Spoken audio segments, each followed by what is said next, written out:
Reprenem la sessió. Passem a la sisena de les preguntes. Pregunta amb resposta oral del Govern presentada per la molt il·lustre senyora Rosa Gili Casals, consellera general del grup parlamentari mixt, per escrit de data 9 de novembre del 2015, relativa a les simulacions de les pensions de la funció pública. Fou registrada amb el número 1201 i s'ha publicat en el butlletí número 47/2015 del 10 de novembre. Exposa la pregunta a la senyora Rosa Gili Casals. Teniu la paraula. Gràcies, senyor síndic. A finals d'aquest mes d'octubre, és a dir, 5 mesos després de l'entrada en vigor de la llei del Pla de Pensions de la Funció Pública, els funcionaris que ho han demanat han començat a rebre les primeres simulacions de les pensions que haurien de cobrar aplicant les previsions d'aquesta llei. Per tot l'exposat, demanem al Govern si ens pot explicar de quina manera ha procedit per elaborar les simulacions de les pensions dels funcionaris seguint les instruccions establertes en la llei del Pla de Pensions de la Funció Pública. Gràcies. Gràcies. Per part del Govern, té la paraula el ministre, senyor Jordi Sinca. Gràcies, senyor síndic. Permetrà a la consellera Gili que li respongui jo aquesta pregunta, perquè en tractar-se de la llei que es tracta i sabent que des del meu ministeri es va pilotar aquest projecte la passada legislatura, em sembla que té més sentit que ho faci jo que no pas qui avui en dia dirigeix aquesta Secretaria d'Estat. De fet, la pregunta que vostè fa es respon per la pròpia pregunta. Efectivament, com no pot ser d'altra manera, el que s'ha fet és aplicar el que preveu la disposició addicional primera i l'annex 1 de la llei 23/2014. No sé si vostè vol que entrem en el detall de pas a pas com s'ha anat fent això, però s'ha fet estrictament això, seguir el que preveu la disposició addicional primera i l'annex 1 de la llei. Gràcies, senyor síndic. Gràcies. Per la rèplica, senyora consellera. Sí, gràcies, senyor síndic. Bé, tal com deia abans, els funcionaris que ho han sol·licitat han pogut anar a Govern a buscar les seves simulacions de les pensions de jubilació per tal de poder entendre els efectes de la llei aprovada per DEA el passat mes de novembre i que ha entrat en vigor a partir de l'1 de juny d'enguany.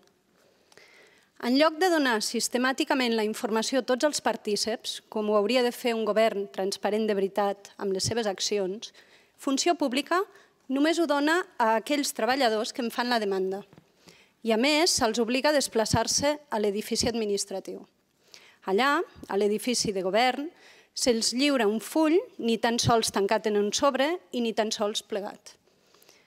Sorprenent també no deixa de ser la limitació en el temps per poder reclamar la simulació, del 26 d'octubre fins al 30 de novembre del 2015. Què passa després? Ja no es donaran? S'acaba el lliurament d'informació en comptagotes? El document en qüestió arriba sense el segell de l'administració i sense firmar. Una prova més que evidencia la por del govern de DEA de mullar-se en tot aquest afer.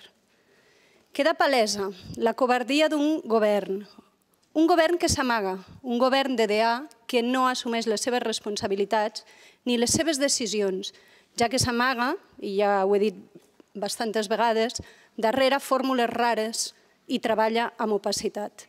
En definitiva, un govern que deixa la cuneta als seus treballadors. Les valoracions en aquestes simulacions estan fetes sempre en el millor dels casos, donant per fet que s'arriba al 60% del salari mensual teòric, comptant un IPC del 2%, una rendibilitat del pla del 3,5%, i aquestes xifres no les garanteix ningú. Queda clar que el govern no s'identifica voluntàriament en el document per evitar qualsevol reclamació ulterior. Recordem que el govern no es responsabilitza de res en la llei i que, per tant, no hi ha cap garantia que això sigui tal com surt a les simulacions. En conclusió, crec que puc dir que el govern ha establert per llei una de les millors eines d'incertesa jurídica i personal amb els seus propis treballadors. Gràcies, senyor síndic. Gràcies. Per la dúplica, senyor ministre. Gràcies, senyor síndic. Miri, permeti'm que li digui que major incertesa que la que teníem abans d'aquesta llei crec que no pot haver-hi. Una incertesa absoluta. No hi havia ni un euro provisionat per poder fer front a aquests pagaments. El cost dels mateixos creixia exponencialment a mesura que anaven jubilant-se més funcionaris i, en el millor dels casos, d'aquí 10-15 anys no s'hi hauria pogut fer front. Per tant, la incertesa la teníem instal·lada en el model segons estava previst i en la irresponsabilitat que hi havia hagut fins a aquell moment de no dotar ni un sol euro, insisteixo, dels compromisos que suposadament vostè defensa. Pel que fa a les simulacions, vostè fa com un gran llistat de prejudicis que senzillament no atenen el que diu la llei. El compromís del govern en relació a les pensions està perfectament establert a la llei i la quantitat fruit d'aquestes simulacions a la qual el govern es compromet a fer front com a prestació de jubilació a càrrec de govern, ho diu en aquests termes la pròpia llei, també és claríssima. La virtut de les simulacions precisament és que en cada un dels treballadors que les ha anat a buscar ja pot determinar avui exactament quina quantitat li pagarà al govern amb càrrec a la prestació que s'ha de fer càrrec al govern en el moment en què arribi la seva jubilació. I per arribar a aquesta xifra, li vaig explicar l'última vegada que vostè ja va preguntar sobre aquesta qüestió, evidentment cal fer tot un seguit de projeccions, que no és que estiguin fetes en el millor o el pitjor dels casos, són projeccions fetes en base al que també estableix la llei per precisament poder determinar en quan s'ha de quantificar la prestació de jubilació de govern. Per què és important poder determinar quina és la prestació de jubilació del govern? Bàsicament per dues raons. La primera, perquè això permet provisionar-la de manera acurada. I la segona, perquè li dona absoluta transparència al treballador que amb molta antelació, amb anys d'antelació en molts casos, ja sap exactament quan li pagarà el govern per aquesta part del conjunt de la seva jubilació. Una jubilació que en el cas dels treballadors de govern tindrà tres potes d'ingrés. D'una banda, la que s'està comprometent a través de la simulació al propi govern, d'una altra banda, la pensió que li aportarà la Caixa Andorrana de Seguretat Social i la tercera, per aquells casos en els que així ho hagi determinat el treballador, el que li aportarà el pla de jubilació que es va aprovar amb la llei a la que ens estem referint, si, com deia, el treballador ha decidit fer les aportacions de fins al 3% i, per tant, també el govern ha fet les mateixes aportacions fins al 3%. Així de clar, per primera vegada aquests treballadors saben exactament quan els hi pagarà el govern, amb quina quantitat, i aquesta quantitat ja queda tancada. Només hi ha un supòsit en què aquesta quantitat es pot alterar. I és precisament en el sentit contrari del que vostè estava dient, perquè aquesta quantitat es pot alterar en el supòsit de que la realitat de l'evolució salarial d'aquell treballador sigui més favorable al treballador del que ha previst la simulació. Si arriba aquest cas, el govern, ho diu la llei, haurà de recalcular aquesta part de la prestació que va a càrrec de govern i l'haurà de recalcular a l'alça, òbviament, en favor del treballador. Gràcies, senyor síndic. Gràcies. Alguna repregunta, senyora consellera? Sí, moltes gràcies, senyor síndic. Bé, senyor ministre, nosaltres ja li vam dir en aquell moment que no teníem cap objecció en que es treballés amb canviar la llei si era necessari. El que passa que ja li vam dir llavors, de manera reiterada, li hem anat dient diverses vegades, la llei, evidentment, que es pot canviar, es podia fer i vostès ho van fer, però haver-ho fet d'una manera clara i no de la manera aquesta tan complicada. Llavors, per anar a la primera repregunta que jo voldria fer, és demanar-li al govern per quina raó no han enviat automàticament les simulacions a tots els partícips del pla de pensió, per quina raó s'ha obligat a la gent a fer-ne una demanda la demanda prèvia i per què se'ls obliga a desplaçar-se a l'edifici administratiu. I la tercera repregunta que aniria lligada amb això és també què passarà després del 30 de novembre, per què s'ha acotat les dates per demanar aquestes simulacions. Gràcies. Gràcies, senyor ministre. Comencem pel final. Després del 30 de novembre no passarà res. Senzillament, la data de posar un període, un termini perquè la gent pogués anar a buscar les seves simulacions era perquè es va posar en funcionament un dispositiu específic per a aquesta qüestió, preveient que hi ha molts treballadors de l'administració pública, pot haver-hi 2.000 persones que vagin a recollir la simulació i el que es tractava era de tindre un dispositiu que donés resposta a aquestes fins a 2.000 persones que podien anar-lo a buscar sense generar ni un col·lapse a la pròpia funció pública ni, evidentment, un desordre en el conjunt dels departaments on treballen aquests treballadors i ordenar una mica tot l'accés a aquesta informació. Aquelles persones que no l'hagin anat a buscar fins al 30 de novembre, doncs hi poden anar al desembre, al gener o quan creguin convenient i aniran directament ja pels mecanismes, pels circuits habituals, directament a la funció pública. Senzillament és per això.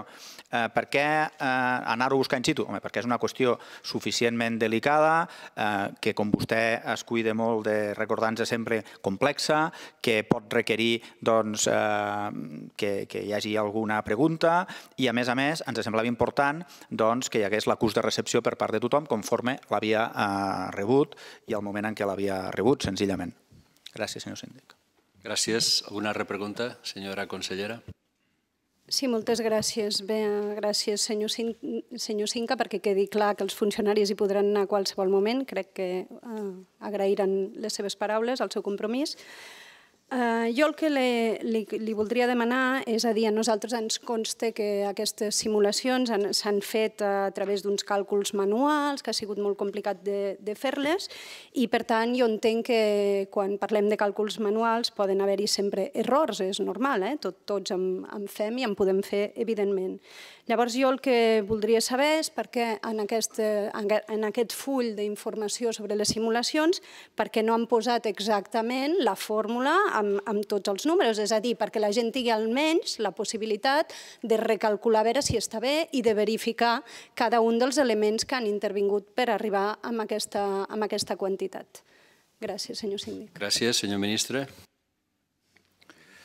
Miri, s'ha buscat un disseny del full que ens ha semblat que és el més entenedor possible i els tècnics de la funció pública han intentat, doncs, insisteixo, sabedors de la complexitat de la qüestió, doncs, buscar un disseny que sigui el que permet de manera més planera entendre el que diu la mateixa simulació i, sobretot, el més important, quin és aquest compromís que adquireix el govern en el concepte de prestació de jubilació a càrrec de l'administració que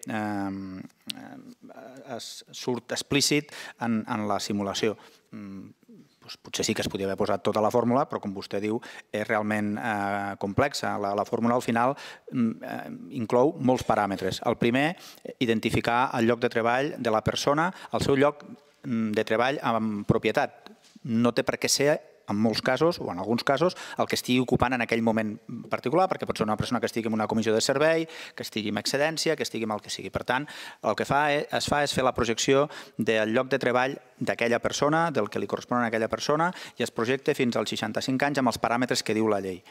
Al mateix temps, la Caixa Andorrana de Seguretat Social, a partir de la projecció que se li envia, fa el càlcul de quina seria la pensió amb els termes de la CAS d'avui d'aquesta persona en base a aquella projecció que se li facilita a la Caixa Andorrana de Seguretat Social.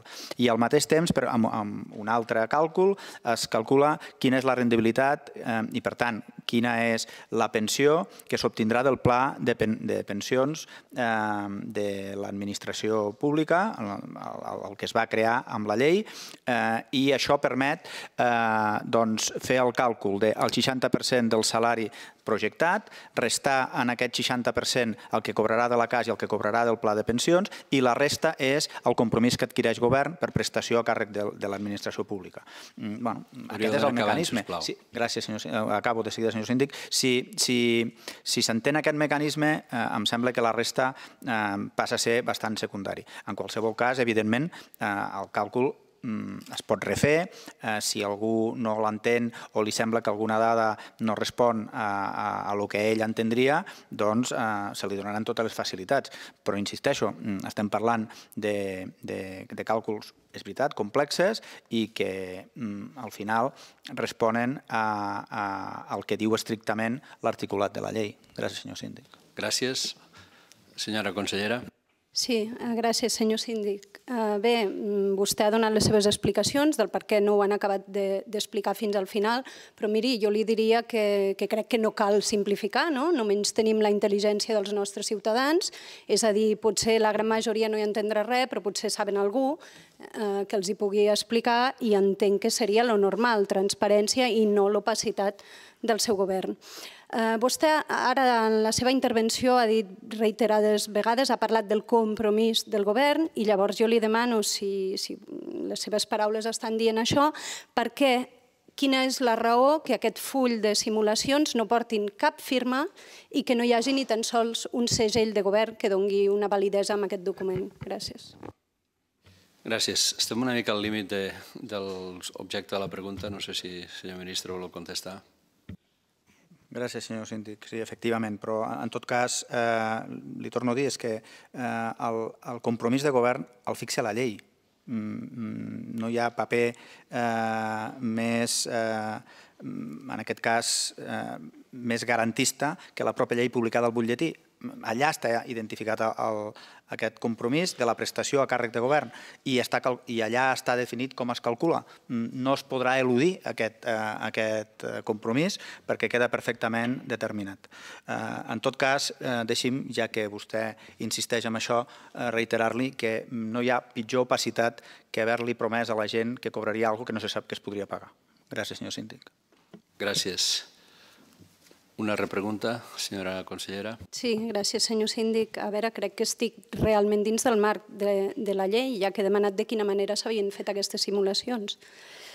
A veure, vostè, senyor Cinca, diu que això està garantit a la llei. Sí, que hi ha algun compromís de govern, sí, però no sabem quin és i això crec que és el que preocupa als ciutadans. Essencialment, saber quan cobraran. Crec que és el marc d'això, dins del marc d'això que estem parlant. Jo li voldria demanar també per quina raó no s'ha posat en cada full individual de simulacions de les jubilacions aquells que tenen dret a prejubilació, per què no se'ls ha posat específicament que hi tenen dret o no, si tenen dret quan cobraran a l'edat que els hi pertoqui poder-se prejubilar, i també li demano per què no s'han previst altres casuístiques que no sigui la cotització del 3% al pla de pensions. I aquí va una mica el que li estava dient abans. Si vostès publiquen exactament tota la fórmula i es veu clarament de quina manera ho han calculat, potser alguns seran capaços de fer aquests càlculs, però vist que no ho han posat, jo entenc que això deixa bastant en suspens el tema aquest. Gràcies. Gràcies, senyor ministre. Gràcies, senyor síndic. Miri, els fulls on es reflexen les simulacions, que és la fulla informativa a efectes estimatius dels imports de disposicions addicional primera, al final, precisament, per això calia fer una simulació individualitzada de cada treballador, preveu que per a aquells treballadors que es poden acollir a altres disposicions, doncs se'ls especifica quines són quines disposicions, ja sigui la disposició addicional cinquena, l'addicional sisena, la disposició transitòria segona i la disposició transitòria tercera. Si no aplica, es posen les disposicions i es diu no aplica, i si aplica, doncs en cada cas s'explica en quins termes li aplica i com ho pot fer. Per tant, vagi per endavant que les peculiaritats de cada treballador en funció dels anys que fa que treballa, del cos en el que pertany, doncs estan especificades en els fulls de simulació. I després, el tema del 2%, l'1%, permeti'm que li digui, la pròpia pregunta posa de relleu que vostè encara no ha entès la fórmula i com s'aplica això. Li torno a explicar, i segurament és culpa meva que jo no ho sé explicar prou bé, i vagi per endavant també. Breument, sisplau. Perdó? Breument, sisplau. Sí, d'acord. Càlcul de la projecció salarial. A partir d'aquesta projecció salarial, 60% del salari brut teòric és el que s'ha de buscar que pugui cobrar aquesta persona com a pensió. Això en base a la suma de 3 paràmetres. Un sol d'aquests 3 paràmetres és garantit pel govern, que és la prestació a càrrec de govern. Les altres dues serveixen per calcular aquest paràmetre, aquest càlcul del que s'està comprometent a pagar el govern. I el govern només es pot comprometre a pagar una quantitat que sigui fruit d'un càlcul en el que es dona per sentat que el treballador aporta el 3%. No perquè l'hagi d'aportar o no, perquè el que no podria ser és que si un treballador no aporta el 3%, aquesta quantitat no es restés del 60% i, per tant, acabés comportant que el govern li tingués que pagar més a aquest treballador que no aporta el 3% que a un treballador que sí que l'aporta, perquè no seria equitatiu. I, per tant, el que es busca és senzillament poder determinar quin és el compromís que està adquirint el govern d'Andorra en relació a aquest treballador.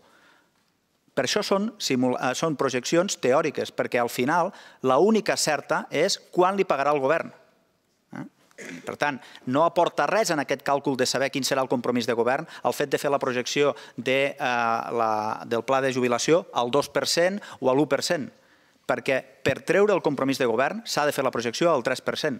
I aquí el que estem buscant amb aquesta simulació és dir-li a aquest treballador el govern ha adquirit un compromís amb tu de pagar-te el dia de la teva jubilació una pensió en forma de renda vitalícia d'aquesta quantitat. Gràcies, senyor síndic. Gràcies. Una última repregunta, senyora consellera. Gràcies, senyor síndic. A veure, vostè, començaré pel que m'ha dit abans, m'ha vingut a dir que qui vulgui saber-ho més, que vagi a veure la llei, que vagi a veure els annexos i allà ho trobarà. Ho ha reconegut moltíssimes vegades, això és molt complicat. A dins de la llei hi ha totes les casuístiques possibles, parlen del cos general, del cos especial, els policies que es refereixen a no sé quina llei. Bé, jo crec que no els costaria res a vostès que per cada un dels funcionaris reduir una mica el contingut, reduir, no, especificar clarament què és el que se'ls aplica i d'aquesta manera penso que tothom ho agrairia. Aviam, això que ha dit ara, que m'he perdut amb algunes coses, probablement perquè ja sabem com ha anat tot plegat, però jo el que crec que avui està bé que ho hagi verbalitzat, perquè potser molta gent encara no els ha quedat clar, perquè dins del full de la simulació tampoc ho diuen, jo vull que tothom entengui l'única cosa que vostès garanteixen, i ho estic dient, m'adreço a qui li pugui interessar, és únicament la part del govern. Això no ho posa tampoc a la simulació aquesta que no està firmada. Jo només li demano transparència, res més, que la gent sàpiguen de quin mal han de morir i ja està. Hauríeu de posar la pregunta, sisplau. Sí, ja podem valorar si és adequat o no. Jo només el que li voldria demanar, abans m'ha semblat que ho deia una mica, però voldria que m'ho digui clarament, sisplau, qui ha fet els càlculs d'aquesta part que donarà la CAS, de la pensió teòrica mensual de la CAS? Voldria saber com s'han fet aquests càlculs, amb quins preàmbuls, en base a quins salaris, quins augments i quines projeccions d'augment de salari.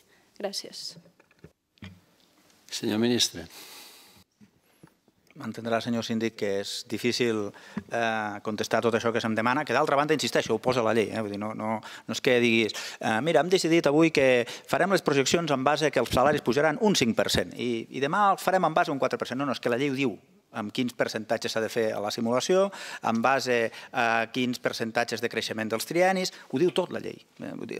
I en base a aquests càlculs, a aquests paràmetres, s'ha fet la simulació. Ja li he dit, dos fonts d'informació. La que té el propi govern, que és el lloc de treball de la persona en qüestió, el seu salari per aquest lloc de treball, segons determina la grella de govern i l'evolució que hagi tingut aquesta persona fins a l'entrada en vigor de la llei, i a partir d'aquesta quantitat una projecció seguint els paràmetres que diu la pròpia llei. I això permet aquest càlcul del salari teòric al dia de la jubilació. Hi ha una altra font d'informació, que és la que disposa la pròpia CAS. Per això la llei, si recorda, ja autoritzava a la CAS a treballar amb aquesta informació. El que s'ha fet bàsicament és aportar a la CAS aquesta informació perquè ella la pogués completar amb l'històric d'aquestes persones, perquè les persones que treballen a govern no tenen per què haver treballat a govern des del primer dia de la seva vida laboral. Potser alguns d'ells tenien punts acumulats d'altres feines i, per tant, a l'hora de calcular la pensió de jubilació que li pagarà la CAS s'ha de tindre en compte tota la vida d'aquest treballador, tota la vida laboral d'aquest treballador. A partir d'aquí ja tenim les dues fonts d'informació suficients, s'apliquen les fórmules que diu la llei amb els percentatges de progressió que es diu a la pròpia llei i surt aquest salari. A partir d'aquí no hi ha molt més a fer. Tens el salari, saps calcular el 60%, això és el més fàcil, segurament, i a partir d'aquí un cop tens aquest 60%, li has de restar allò que pagaran altres institucions. Quines altres dues institucions? La CAS, a través de la pensió de la CAS, i el pla de jubilació, si estàs adscrit al pla de jubilació i en el supòsit màxim, és a dir, en què hagis fet aportacions del 3%. La resta, el que falta per arribar al 60%, és el que es compromet a pagar el govern. Ho diu la llei. No cal que ho posem més vegades negre sobre blanc. Ho diu la llei. I aquesta quantitat és la que, amb molta antelació, el govern ja tanca. Per què la tanca? Perquè si no ens trobem amb la situació que estàvem.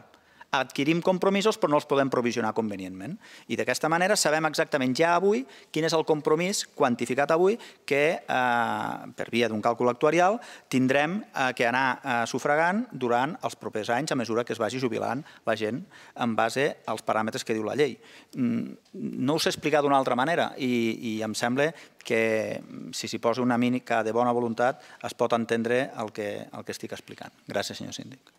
Gràcies. Passem a la següent pregunta presentada.